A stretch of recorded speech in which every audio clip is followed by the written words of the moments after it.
معاویہ جھوٹے ہوتے تو رسول پاک کیونکہ علم غیب رکھتے ہیں، وہ عالم ما کانا و ما یکون ہے، وہ ظاہر بھی جانتے ہیں، وہ باطن بھی جانتے ہیں۔ میرے آقا ارشاد فرما دیتے، معاویہ تم نفاق سے کام لے رہے ہو، تم جھوٹ بول رہے ہو، تمہارے دل کے اندر کفر ہے، تم زبان سے صرف ظاہر کر رہے ہو، مگر رسول پاک نے یہ نہیں فرمایا کہ معاویہ تم محبت کا جھوٹا دعویٰ کرتے ہو، بلکہ رسول پاک نے حضرت معاویہ کا جواب سننے کے بعد ارشاد فرمایا، معاویہ تم علی سے محبت کرتے ہو، علی سے محبت کرتے ہو؟ انہوں نے عرض کیا ہاں یا رسول اللہ میں علی سے محبت کرتا ہوں۔ اب رسول پاک فرماتے ہیں محبت تو کرتے ہو مگر ایک دور ایسا آئے گا کہ تم دونوں میں کچھ ہو جائے گا، تم میں اختلاف ہو جائے گا، تم میں کچھ شکر رنجی ہو جائے گی، تم میں چکلش ہو جائے گی، تم میں کچھ اختلاف ہوگا۔ جب حضرت امیر معاویہ نے یہ سنا کہ رسول پاک فرماتے ہیں کہ مجھ میں اور علی میں اختلاف ہو جائے گا،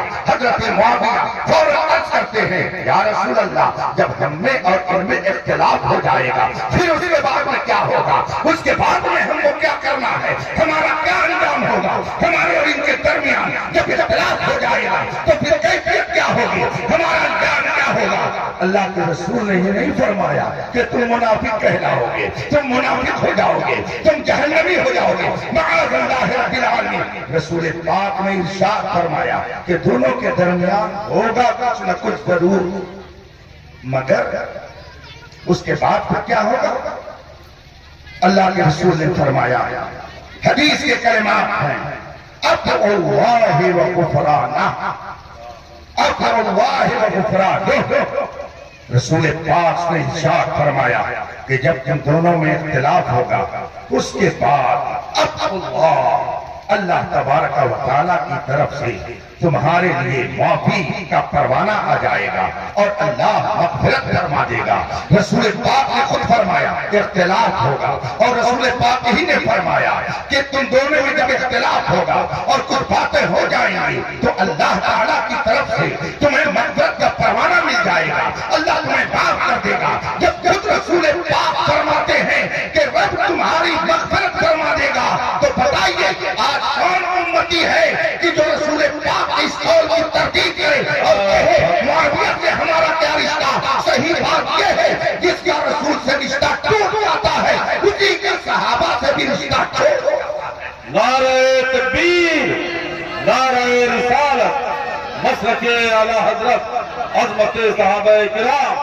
کتنی عجیب بات ہے، کتنی عجیب بات ہے کہ جو لوگ ایک شہر کا ایک گاؤں بھی فتح کر کے اور اس پر پرچم اسلامی نہ لہرا سکے وہ اس ذات پر تبرہ کرتے ہیں جس نے نہ جانے کتنے شہروں کو کتنے ملکوں کو فتح کیا۔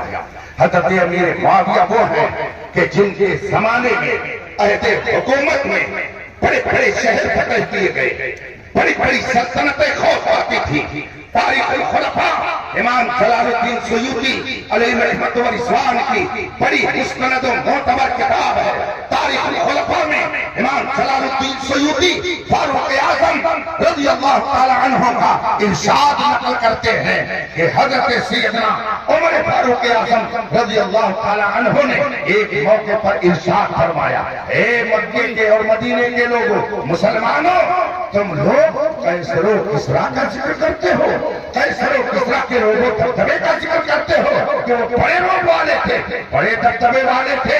مجھے تعجب ہوتا ہے کہ تم قیصر و کسریٰ کے روب و دبدبے کی بات کرتے ہو جبکہ تمہارے درمیان معاویہ جیسا باروب آدمی موجود ہے۔ یہ کون کہتا ہے؟ یہ خلیفہ کون؟ حضرت سیدنا عمر فاروق اعظم فرماتے ہیں، اور ان کے شہزادے حضرت سیدنا عبداللہ ابن عمر رضی اللہ تعالی عنہما۔ حضرت عبداللہ ابن عمر صحابی رسول ہیں، یہ بھی کسی نے پوچھا حضرت عبداللہ سے آپ کے ابو حضرت عمر افضل تھے، وہ بہتر تھے کہ حضرت معاویہ بہتر تھے؟ دونوں میں بہتر کون ہے؟ حضرت عبداللہ رضی اللہ تعالی عنہ فرماتے ہیں بہتر تو میرے ابا ہی تھے،